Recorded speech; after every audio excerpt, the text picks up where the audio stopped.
Hi, I'm Adam Dachis, and today I'm going to show you how to make vegetable sloppy joes with a special ingredient, and that special ingredient is bacon salt. So most of this is really quite easy to do, and a lot of the work that you have to do is in the preparation. So let's go over the preparation really quick. First of all, you need to have your ketchup, because that's a major part of sloppy joes is the tomato. And here we have about 3/4 cup of ketchup. It's okay if you're a little off because it's a hard thing to measure, but if you are, I would err on the side of a little bit more than a little bit less because you don't want to have not enough sauce. So to that ketchup we add a few spices and some other things actually. One of them that's kind of interesting is the sugar, and we have a teaspoon of brown sugar that gets added, and also an 1/8 teaspoon of cinnamon. I think it's just easy to take a large pinch and just throw it in there, and that is the best way to go. So we start with those two, and then we also have a teaspoon of cumin, ground of course, and also a teaspoon of ground mustard seed. If you do not have mustard seed, you can always just squirt about a teaspoon of mustard into the mix, but better to actually use the powder. Then you can use 1/3 to 1/2 teaspoon of cayenne pepper for spice, and that is really your preference depending on how tolerant you are of spicy foods. And then of course we have the bacon salt, and rather than using actual salt, we just use a lot of this, and we use 3 tablespoons, not teaspoons, but tablespoons of this. And then when you're done, you'll have some spices, and they'll be kind of orange, and you'll mix them all together and then put those into the ketchup. So we have our ketchup and we have our spices, and I'm just going to put the spice in there. And it's good to mix it up ahead of time before you do that, because the brown sugar, you're probably using packed brown sugar, and if you don't use packed brown sugar, then you may not have as much of a problem, but the packed brown sugar tends to need some help breaking up. So you can do this with a whisk, but it's probably easier to do it with a fork, at least cleaning wise. And then you just, mix the ketchup up together with the spices, and you want to get it really mixed. You don't want to have ketchup that is really grainy, so you want to get it as mixed as well as you can. Now when your ketchup's ready, that's pretty much the worst of the preparation in terms of combining ingredients. The other stuff you need to do is a lot of chopping.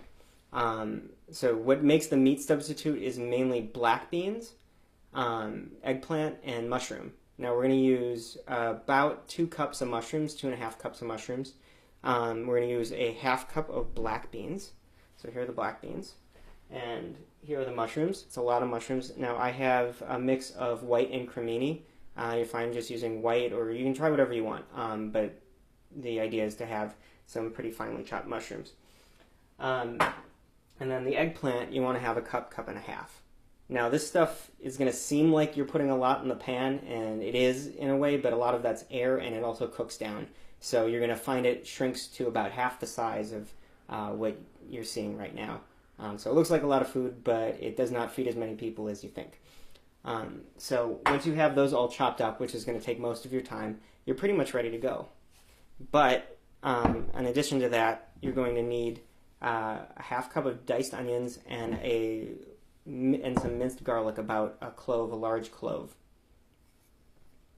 Once that's all ready, we can get moving and get to the pan.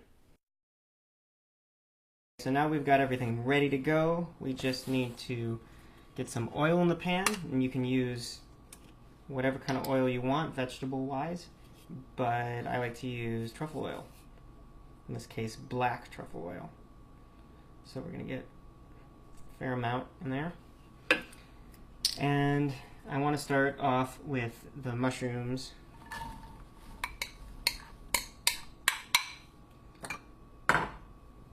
And the onions, and the garlic.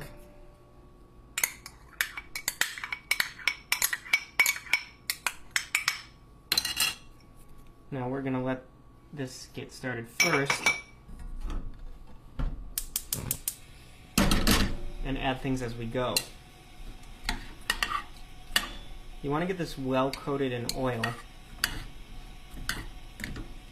So we're going to move it around a bit to start. Now right now I have this on high heat, and we're going to keep it moving on high heat just until things get going, and then we're going to reduce it a little bit. Now the trick here is to watch the onions. You'll see that they're starting to get a little bit glassy, and that's where we want them to be. And when we get them to be at that point, we can turn the heat down a bit. A little bit above medium. Once we've had everything in for a few minutes, it's time to add the eggplant.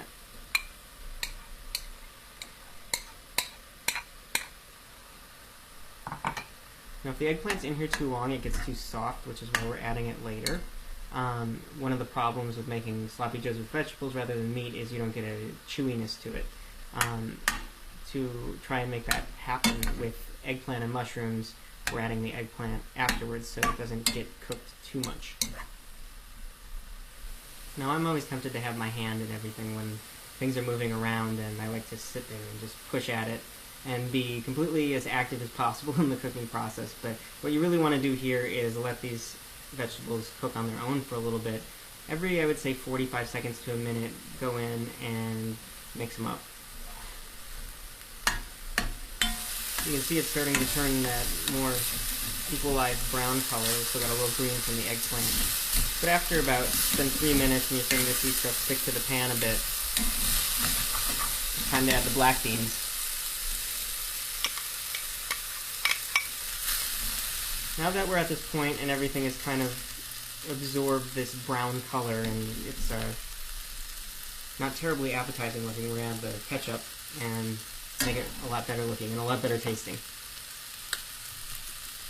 So you can just kind of throw this in here and leave a little because you may have more ketchup than you need.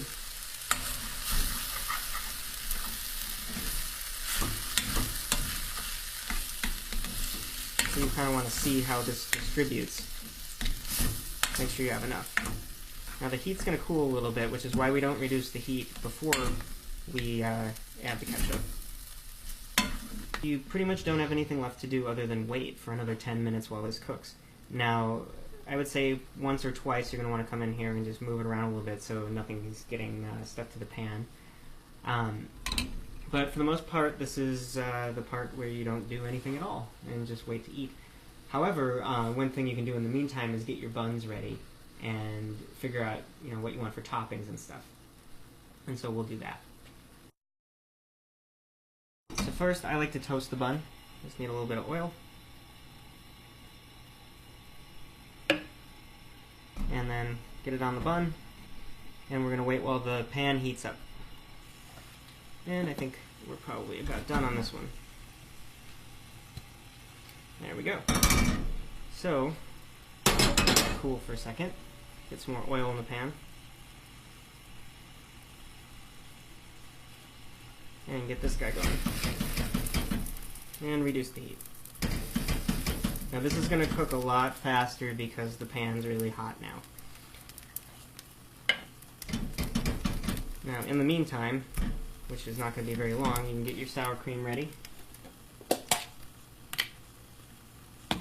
And your cheese.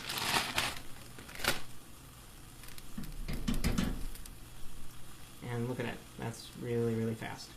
Okay, so now that we have our buns all toasty, top, bottom, we got to do two things. One is get the sloppy joe onto the bun. And put that on the bottom bun.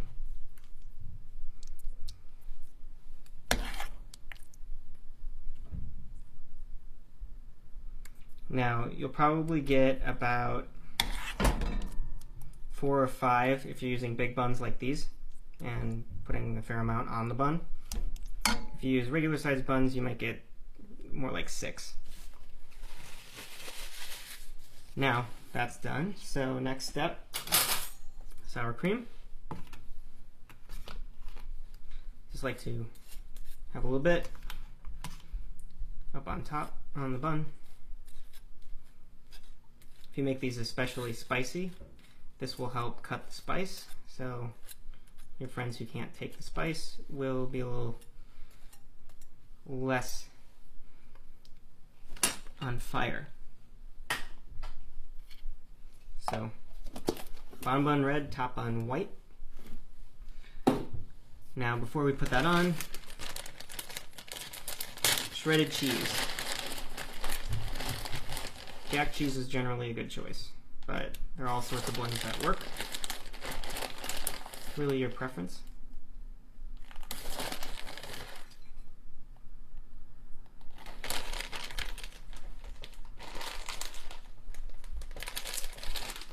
And that's pretty much done once you put the top on it. And there we have a vegetarian vegetable sloppy joe with bacon salt.